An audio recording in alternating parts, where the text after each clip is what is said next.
Guys, back in familiar surroundings. If any of you's been watching my channel for any amount of time, you know this is where I first started off in my car. So yeah, back in familiar surroundings. Obviously, only a one-off.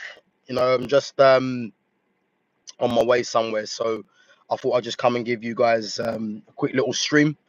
But yeah, as I said, as always, guys, big up yourselves for coming through. And as I say, make sure you smash that like button and make sure you sub to the channel.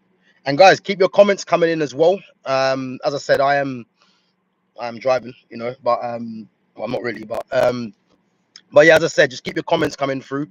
And as I said, I will get back to your comments, my YouTube videos properly. As I said, I was streaming from the car, man, which is mad. So obviously, yeah, you guys will be getting one today, but it's gonna be a quick stream anyway. So as I said, make sure you give me your questions and your comments as well. But yeah, as I said, guys, I think obviously the title is Scott McTominay, Ballon d'Or winner, and well, Ballon d'Or winner, sorry, Ballon d'Or contender. And for me, Scott McTominay's had a very good season with Napoli, but is it right for me that Scott McTominay is regarded as a Ballon d'Or contender? Like, it's mad. And again, this is the actual decline of football, because never did I think I'd see Scott McTominay as a Ballon d'Or contender. Big up to Lumi Rain as well. Lumi, let me know what you think about Scott McTominay being in the Ballon d'Or list. Big up to Ammo as well. Yeah, guys, listen. For those of you that have just joined, I'm back in familiar surroundings only for today. Obviously, I thought I'd give you guys a quick little stream, but yeah, I'm just on my way to get something done. So well, yeah, I've got things to do, so I thought I'd just give you guys a quick little stream. So again, if you do put your comments in, guys, I will definitely try my best to get back to you. But let me know what you think about Scott McTominay being included in the Ballon d'Or list, because I'll be honest with you, yeah, big up Gamer, man. I'll be honest with you guys, it doesn't sit right with me that Scott McTominay is a Ballon d'Or contender. And again, like, this is a guy that really and truly at Manchester United shouldn't have been in the squad. Well, shouldn't have been in the team, should I say. I think a squad member, isn't too bad. But I think in terms of how much game time he was actually getting, I think personally is what's concerning, And he's gone to Napoli, and as we've mentioned, Scott McTominay with his physicality, he is very used to. He is used to being in the physical league, in the Premier League. Obviously, him going to Italy, with his physicality, he was always going to do well there. He was always going to shine. And obviously, Napoli, winning the Scudetto, Serie A, and McTominay was a big part of that. But does it sit right with me that Scott McTominay is a Ballon d'Or contender? Nah, I never thought I'd see that, And again, McTominay's not going to win it. He's definitely not going to win it. But the fact that he's been considered in the list, as I said, is it is worrying. I definitely think it is worrying. But again, man, this is what football's come to now. Football's in a place now where excellence has really gone out the game, really, because I don't really care what kind of season that Scott McTominay has had. Again, he's helped Napoli win the Scudetto. But for me, the Ballon d'Or should be, and always has been throughout the years, it should be about the actual best players, in terms of quality. If you look at all the previous winners, we've got the likes of Messi, Ronaldinho, Zidane, Luka Modric. You can put Cristiano Ronaldo in there as well, R9. All these guys have won Ballon d'Ors. There's probably a few other guys that I've missed out as well. And these guys all have serious quality, you know what I mean? So the fact that Scott McTominay is in the list, again, a lot of his fans will be thinking rightfully so. But for me, man, it just doesn't sit right with me that Scott McTominay is a Ballon d'Or contender, man. It's crazy, man. It's crazy business. But yeah, let me know what you think, guys. As I said, I'll try and get back to your comments as and when I can. So big up Ammo says he's still undecided on this year's Ballon d'Or. Yeah, I think it's one of them things with the Ballon d'Or. As I said, those of you that didn't know already, you know how the Ballon d'Or is decided. A lot of it's based on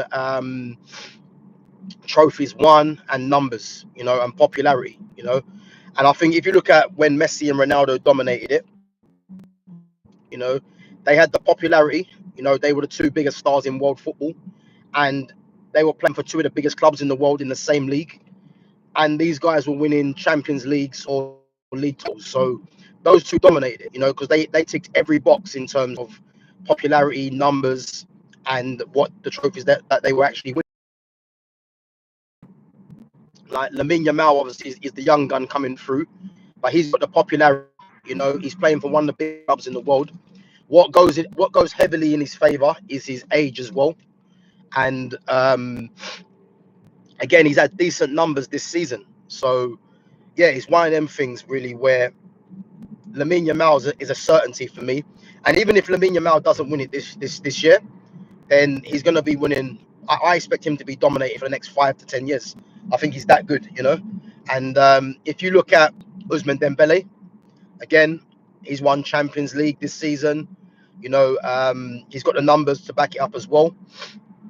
The popularity, I think he's got the popularity. His popularity for me isn't as much as what Yamal's is. But again, it's one of them things, yeah, where Dembele definitely deserves, you know, to be in the reckoning. So I'm gonna say those two for certain are the front runners, and I've been saying that from the start.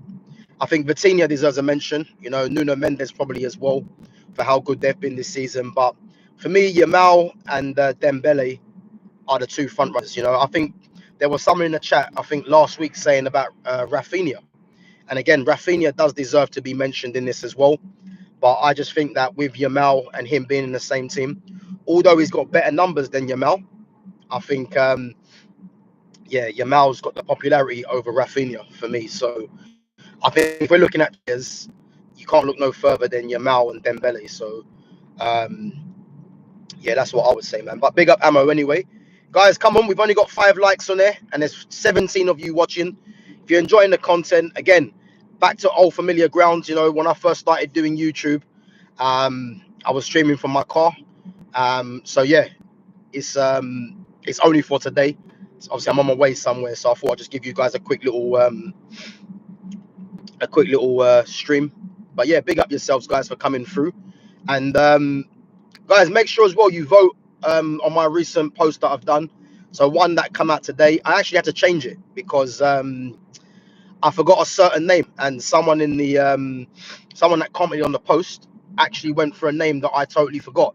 So I had to change the post this morning. So obviously the post is who's been the best British player over the last in the modern era. So the 4 players that I put out was Ryan Giggs, Wayne Rooney, Gareth Bell, and originally it was Steven Gerrard, but I've actually changed Gerrard's name to Paul Scholes. You know, because I couldn't believe I actually forgot to mention Paul Scholes. Yeah, so for me, it's a hard list to it's a hard pick for me personally, but I would have to say, and this might surprise some people, I'm gonna go with Gareth Bell. I think Gareth Bell has been the best British player of the modern era. Yeah, he has to be, you know, for what he done for Tottenham, for what he done for Wales, and of course for what he done for Real Madrid. You know, Wayne Rooney deserves a mention, as does Paul Scholes and Giggs, but I think I might have to go with Gareth Bell if I'm honest. You know, so again, it might be a bit of a surprise, but I don't think people realise how good Gareth Bell was. Like Gareth Bell had literally everything. You know, not only was he a complete athlete, but he was just as much technical as he was an athlete. I think he was probably a better technician than he was an athlete. So this is why, for me, Gareth Bell has to get it. You know, and again, I wouldn't blame anyone for picking anyone else. You know, But Gareth Bale for me was something else. And as Gamers said, he's the most talented. I agree, man. Like Gareth Bale for me he was the left-footed basically Ronaldo, but more technical. That's how you can describe him. He was the left-footed Ronaldo, but more technical. And obviously Ronaldo got more numbers, but Bale's game was more than that. You know, Bale was first and foremost a creator, and then as things went on, um, he became obviously more someone that was more getting goals. You know, Gamer says he'll pick Rooney. Yeah, listen, Wayne Rooney, man. I wouldn't argue if he did pick Rooney because Wayne Rooney for me, man, is a great not just for Manchester United but for England actually as well. You know, I think Wayne Rooney's career for England, um, you know, it could have been better. You know, I think he's only got one World Cup goal, which someone of his level is pretty poor, to be honest with you. Um, but yeah, Wayne Rooney for me was a top player, man. And as I said, these guys made the Ballon d'Or list, and rightfully so, because they were top players. Gareth Bale, Wayne Rooney, you know, Paul Scholes, Ryan Giggs. These guys all made the Ballon d'Or list, you know. And again, those guys never won a Ballon d'Or. But this is the level we're talking about. So to see a Scott McTominay, you know, as a Ballon d'Or contender, yeah, it's crazy, man. It's crazy. Guys, I will try my best to get back to your comments. I'm just trying to read them at the moment. Just reading. I'm gonna go back through some of them now and just have a quick little glance. But yes, guys, we've only got 5 likes. Smash the like button. As I said, it's a rarity that we're doing it from the car, you know. But again, big up yourselves for coming through and supporting the channel. Yeah, big up gamer, man. I won't crash. Don't worry, man. I'm a very good driver. So Lumi says you can't be. Sorry, is it? Yeah, Lumi says you can't be a Ballon d'Or winner in a weak league. And again, like I think if we're looking at the top leagues around Europe, again, it's the La Liga, Premier League, and then probably in third place, you'd probably say either the Bundesliga or Liga. You know what I mean? I think take your pick. But I think personally for this can't do. But I think personally for someone, and again, yeah. So if I'm looking at the top 3 leagues, I mean, or the top 4 leagues, I don't think this Serie A comes into it. I think Serie A has dropped off massively from where it used to be. I remember back in the day, you know, Serie A was the league to watch. You know, they had some superstars in that team, you know, and now I think Serie A is, you know, it's got a little bit better compared to what it used to be, but definitely isn't one of the top leagues. And as Lumi has said, you know, for McTominay to be a contender in the list, playing in what's a weaker league, again is surprising. But yeah, as I said, I think he's not going to win Ballon d'Or. I think that's the first thing we have to remember. But he's in the list, and I never thought I'd ever see Scott McTominay be considered in the list for the Ballon d'Or, because the Ballon d'Or is the best player in the world, and he's nowhere near that. You know, he's not even the best player in his team. But again, it's been given to him. He's been awarded because of the season he had in terms of numbers, and because Napoli won Scudetto. You know, so I think that's what it is.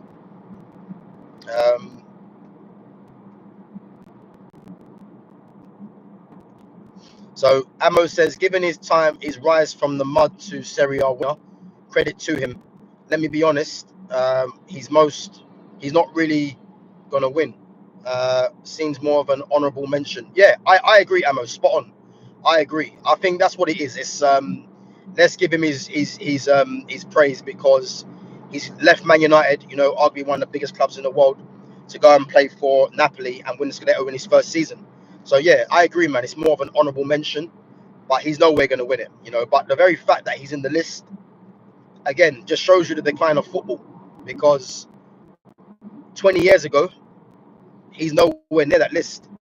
Like, he's not even a foot, you know what I mean? So the fact that he's in the list, it just shows you that the decline of football is real, you know what I mean? And it's one of them things where, yeah, it will never sit right with me seeing a Scott McTominay as a Ballon d'Or contender, man. It's crazy work, man. It's absolutely crazy work. But hey, man, he's in there, and credit to him. Big up to Arsenal and Pakistan cricket team as well for coming through.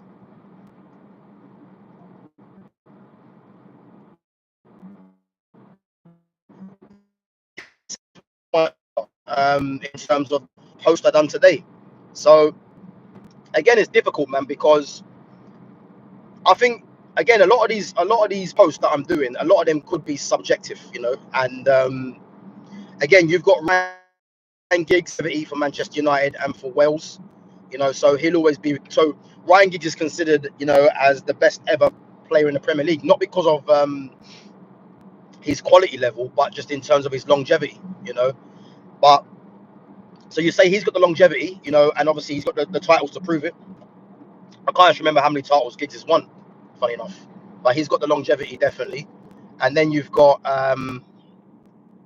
then you've got what's his name, Paul Scholes, and again, Paul Scholes is Paul Scholes is for me.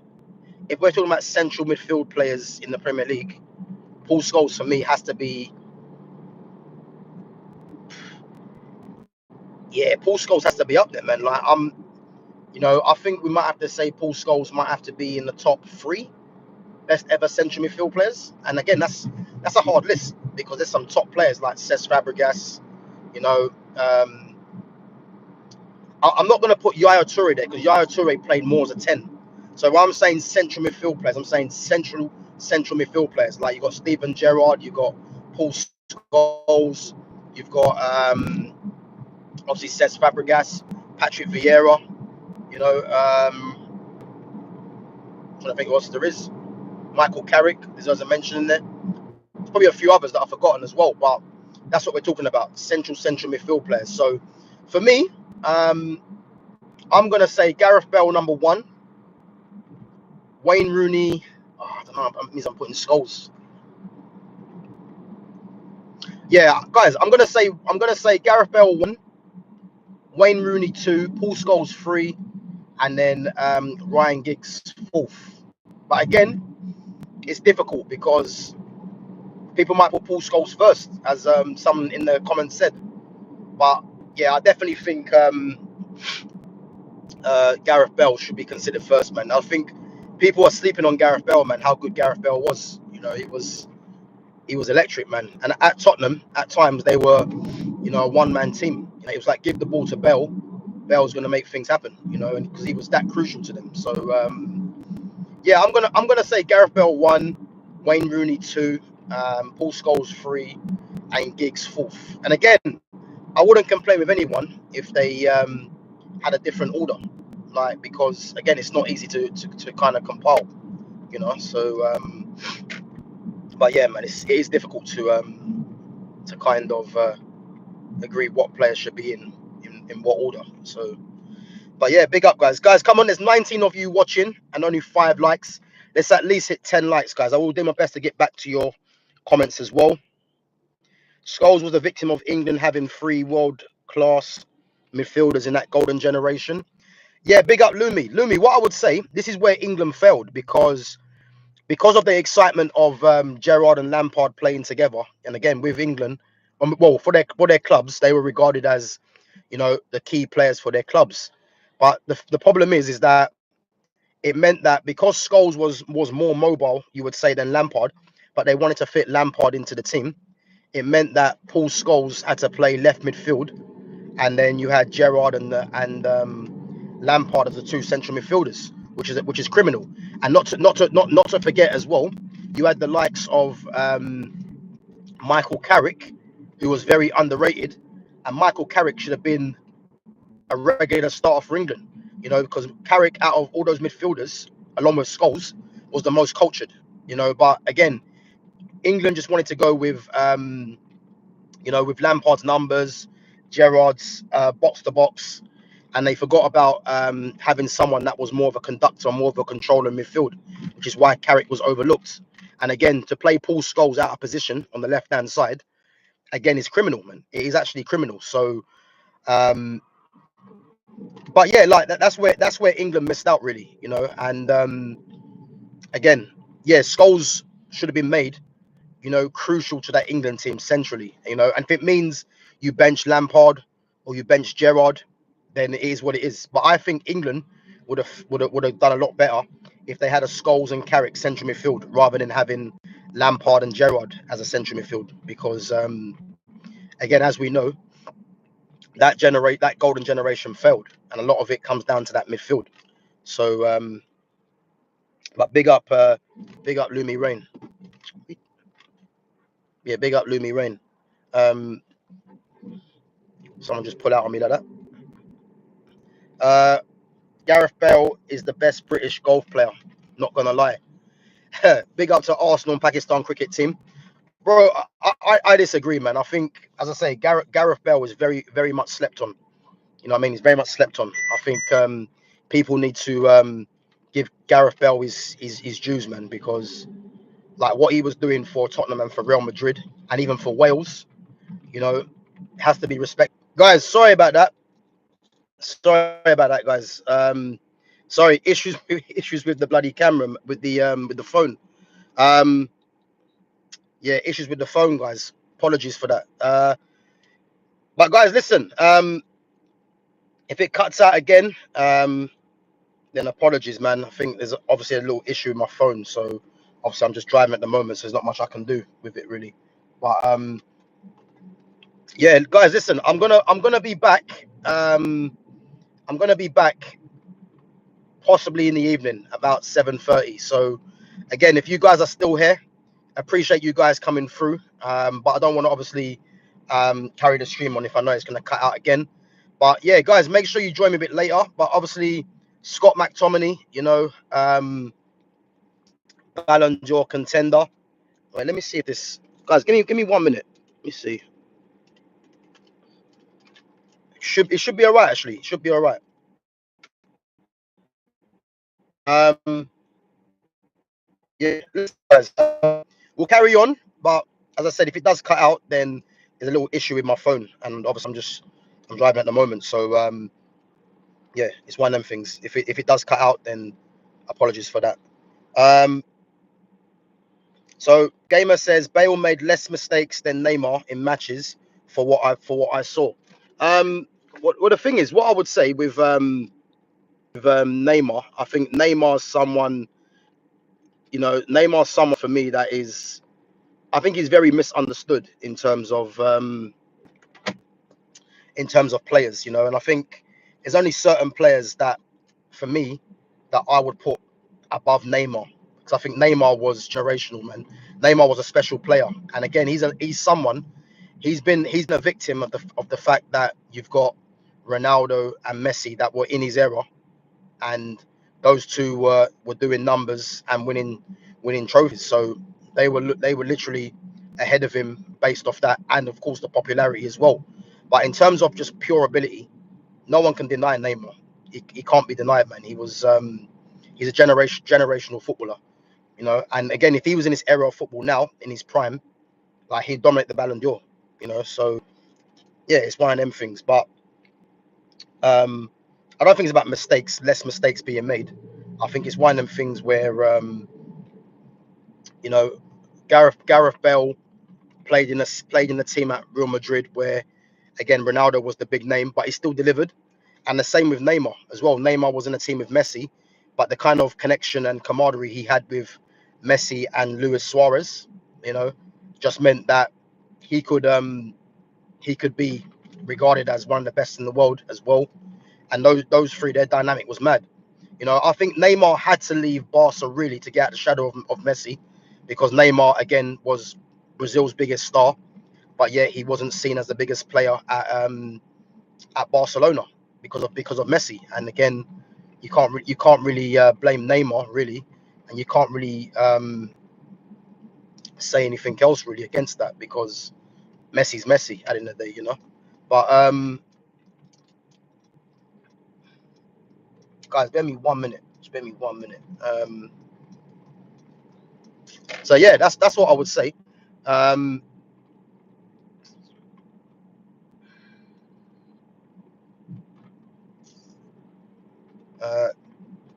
Let's see.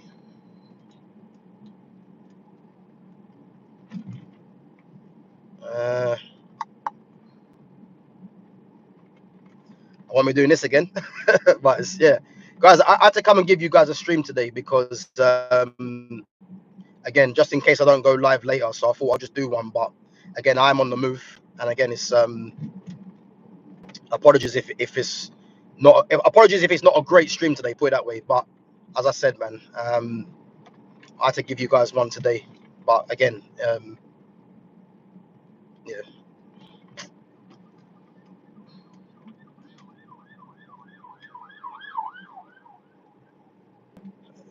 just gonna skim through some of your comments, guys. But big up,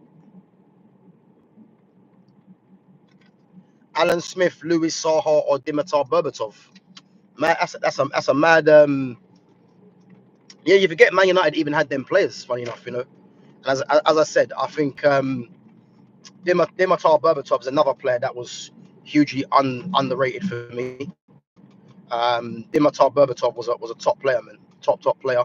And again, he's someone as well that didn't get the respect he deserved, you know. And again, he's someone that, in terms of his style of play, a lot of people said he was lazy, but again, he wasn't lazy, man. He's kind of language style. It's either you understand players like that or you don't, you know. And for me, Dimitar Berbatov was a top player. I mean, Alan Smith, to be honest with you, he done a decent job at Man United, but Man United really had no business with Alan Smith. You know, I think Alan Smith was just an English workhorse kind of player, and as I said, he'd done a good job at United. Louis Saha was a top player, man. He was a top player, Louis Saha, and I think people don't actually realize how good Louis Saha was. You know, when Louis Saha had the number 9 on his back with Rooney, number 8, you know, he was deadly, man. And he's someone that's overlooked. You know, we look at the kind of strikers that Man United have had, and now you've got Rasmus Højlund there. Again, it does really show you how bad it is. And again, Sesko's looking like he's on his way to Man United. You know, again, I'm gonna be consistent. I don't really want Sesko, but if it means Rasmus Højlund goes out the door and Sesko comes in, you know, it will cushion the blow a lot more. Put it that way. But I don't really want Sesko if I'm deadly honest. But again, if he does come through the door, you know, which is expected, then it is what it is. You know. No, game I didn't crash, man. I didn't crash. The actual phone just messed up. I don't know what's up with it, but I saw that. Yeah, there you go. Overheated. Yeah, the phone overheated, which has happened a few times, but I don't know why it's doing it now. So, but yeah, big up Crawley Eagle, man, for coming on.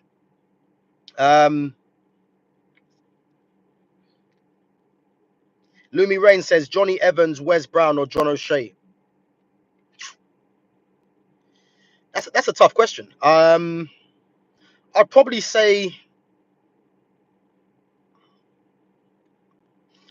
Johnny Evans. I think Johnny Evans. I think Johnny Evans is again, he's a defender that doesn't really get the credit he deserves. You know, I think, you know, consistency, longevity as well. You know, and he's underrated. I think Johnny Evans was unlucky that he was in the squad with Vidic and Rio, which again, you can't really take them out of the team to put Johnny Evans in there. But I'm gonna say Johnny Evans. But Wes Brown, John O'Shea. If anyone remembers John O'Shea, his nutmeg on Luis Figo as well in the Champions League. So yeah, John O'Shea, man, was underrated. You know, played left back for United, right back at times as well. But yeah, his highlight was him nutmegging Luis Figo. I remember that game. So Gamer says, what's better, BMW, Merc, or Audi? Well, I've had two of them. It depends. It's preference. I'd probably say Mercedes. I'd probably say Mercedes. You know, for comfort, definitely. Yeah. I mean, yeah, I'll probably say Mercedes. Yeah, big up Lumi, man. Appreciate you every time coming through.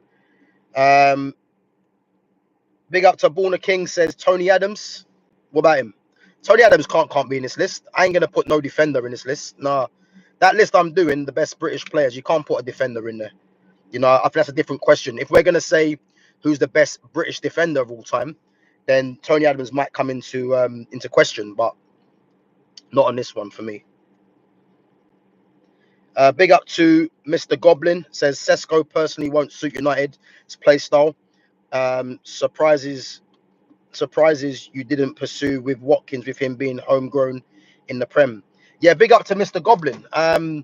Yeah, listen, what I would say on that is I've spoken about this already. You know, I said that Sesko doesn't suit United for me personally, because you know I'm not gonna keep going over it again. But for me, for what United needed, you know, was someone that can be a bit more of a pivot, kind of link man, kind of striker. I don't believe Sesko's going to do that. You know, I think Sesko will play more on the shoulder, and we're going to have to see what happens, because again, from all the rumours, he's chosen Man United, so it's one of them things where I'm optimistic in a sense of how he's going to get on, but then in another sense, you know, if it doesn't work, then again, I'm going to say I told you so, because as I said, man, I just there's other players out there that for me need to be that should have been targeted, and again they've chosen Sesko. So again, it's one of them things, man. We have to just get on with it and see what happens, you know. But you know, it's all on Amarim now. Everything's on Amarim now, so they're gonna have to see what Amarim's made of. You know, I don't rate Amarim. You know, I don't believe in Amarim, but again, he's been given three players: Cunha, Mbeumo, and Sesko.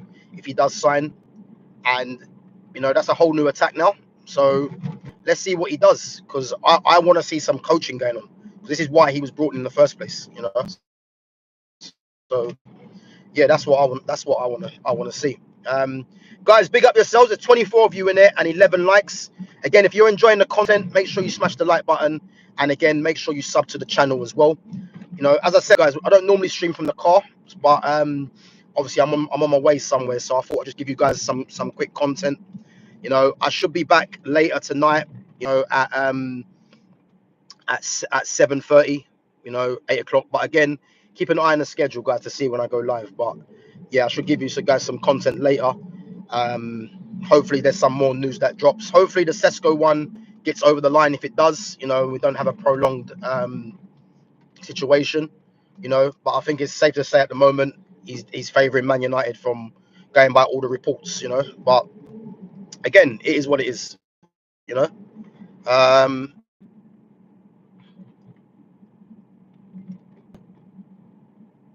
So fake name says, how do I feel about Marcus Rashford's first goal?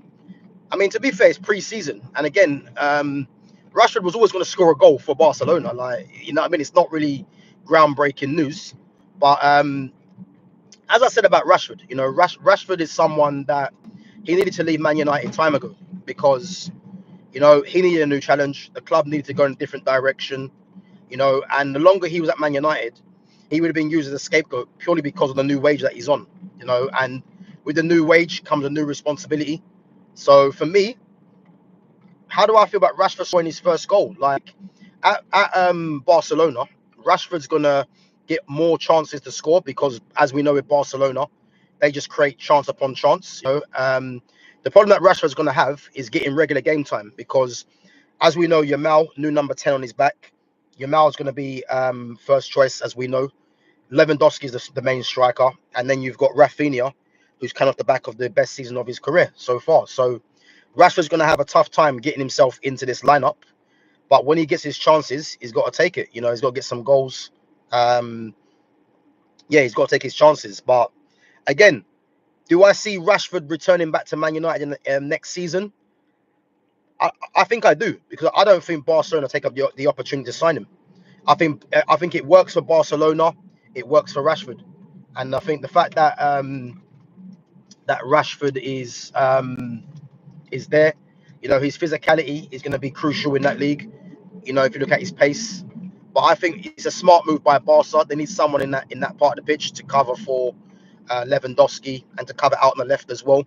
So yeah, I think it's a good move for Man United and for Barcelona, and for Rashford, really. So yeah, I'm gonna say that he has a decent season, but whether he gets the game time that he wants, I'm not too sure. I'm not too sure. But again, he's got a World Cup coming up with England, and he's gonna need to be getting game time and showing his worth um, this season, man. So yeah, it's gonna be interesting. That's what I will say. It's gonna be definitely interesting. Um, so yeah, we'll have to wait and see what he does, But again, man, Rashford should have been gone time ago. He should have been gone time ago. But um, it is what it is, guys. It is what it is. Um,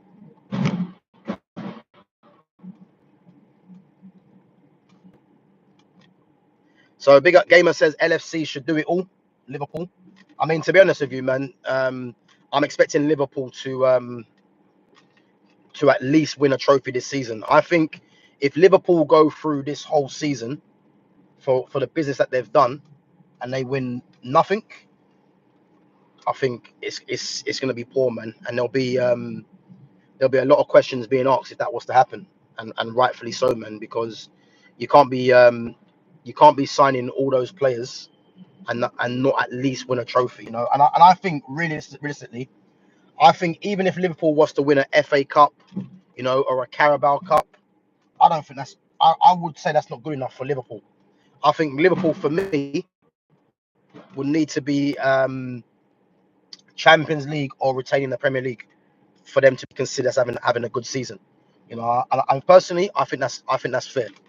I do think that's fair. But yeah, who knows, man? Who knows? Because I think one thing's for certain. Um, it's gonna be a great season this season, man. I think there's a lot of teams that are gonna fancy themselves getting into the top four. Again, Man United doing the business that they've done so far. Again, I'm not really back. I'm not really too happy, I'll be honest, because I think a midfielder needs to come in.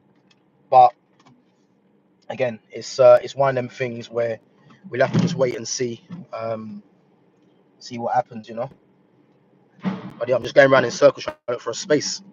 I think people must think I'm crazy, man. Just going around in circles like 3 times now. Um, Big up to Borna King says he likes Lewis Skelly. Yeah, listen, I think Lewis Skelly is a very good player. Whether Lewis Skelly gets found out this season remains to be seen, because I think with Lewis Skelly, I think he's someone that people know what he's about now, and it's one of them things where he's gonna have to remain consistent, and again, I think defensively he like, I think he might get found out. I'm not too sure, but I think definitely he's someone that a lot of teams might be looking at him defensively and thinking, we might get him, kind of thing. So, but yeah, man, I do like Lewis Skelly. I'm not gonna lie, I do think he's a good player. Um, I do like him.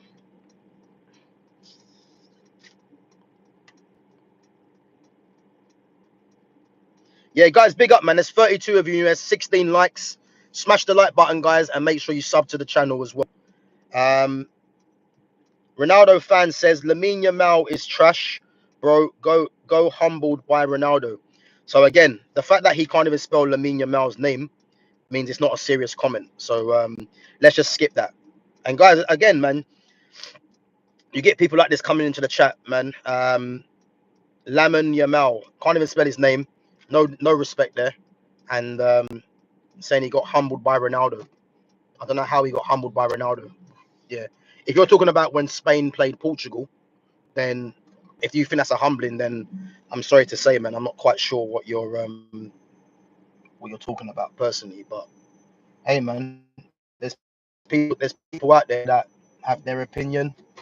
He's a Ronaldo fan quite clearly. But again, man, it is what it is. It is what it is.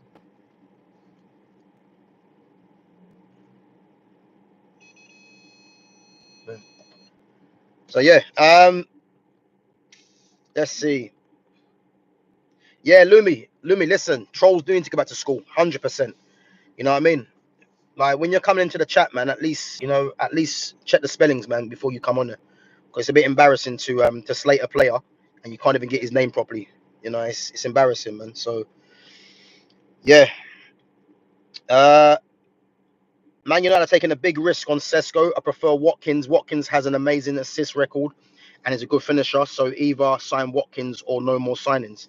Again, like if I didn't really want Watkins, but if we're looking at Watkins or Sesko, you'd have to believe Watkins would have been the better bet because again, Watkins is Premier League proven. You know, he's at an age as well where he's ready to deliver right now, and it's one of them things where um, he possibly well I say cost less. I don't know how much he would have cost, but it would have been a better bet. But as I said, there's no point thinking about that now. It's looking like Sesko is the player that they're targeted. So it is what it is. You know. Yeah, big up to Spicy Nugget FC. Spicy Nugget, you know, big up. Um, what would be your reaction to see Messi win the World Cup again, and how would you feel? So Lionel Messi is one of my favorite ever players, man. I think Lionel Messi, Ronaldinho, and R9, they're my three best ever players.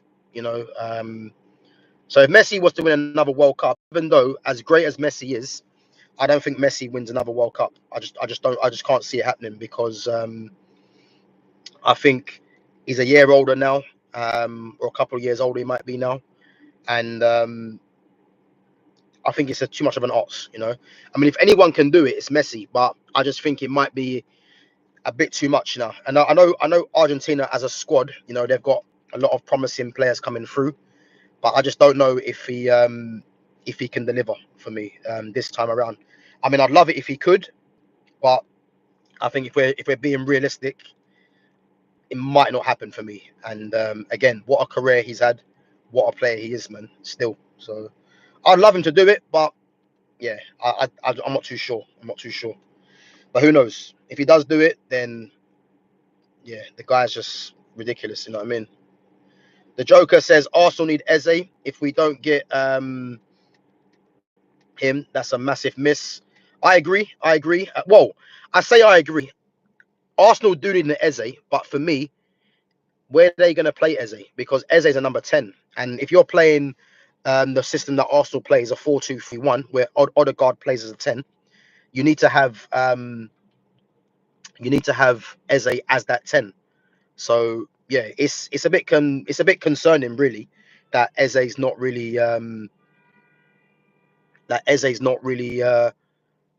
going to come in as a 10. I would say I think he comes in more as a left winger. So yeah, it's one of them things really. But guys, listen up. Apologies for not getting through everyone's messages. As I said, you know, I will be back at 7:30 tonight or 8 o'clock. So keep an eye on the schedule. But yeah, appreciated you guys coming through as always. Again, it's been a bit of a different one today. Again, I'm on my way somewhere, so just parked up just now. So again, my first streams, guys, were in my car. So again, it's I've come a long way from not doing it in the car. So I thought I would just do one quickly in the car, you know, and give you guys some content. So, but yeah, no, I'll be back to normal a bit later. So again, keep an eye on the schedule, guys, to see when I go live. Make sure your notifications are on as well. And again, big up yourselves for coming through and interacting with the channel. I think we're only about 12 short. I think 12 subs short of 1.3k. So again, if you guys do enjoy the stream, you know, and you guys do like the content, you know, and again, make sure you vote on my posts as well. Then make sure you sub to the channel as always. Big up to all the mods each and every time for coming through as well. And again, we got 19 likes, guys. So if you're in it and you've enjoyed the content, just smash that like button. And again, make sure you sub to the channel as well. And as I said, guys, I'll be back hopefully at 7:30, 8 o'clock. So yeah, make sure you guys keep an eye on that. And as always, big up yourselves. Check out my other content. And I'm going to catch you guys in a bit. Take it easy. Yeah, big up, Lumi. Big up.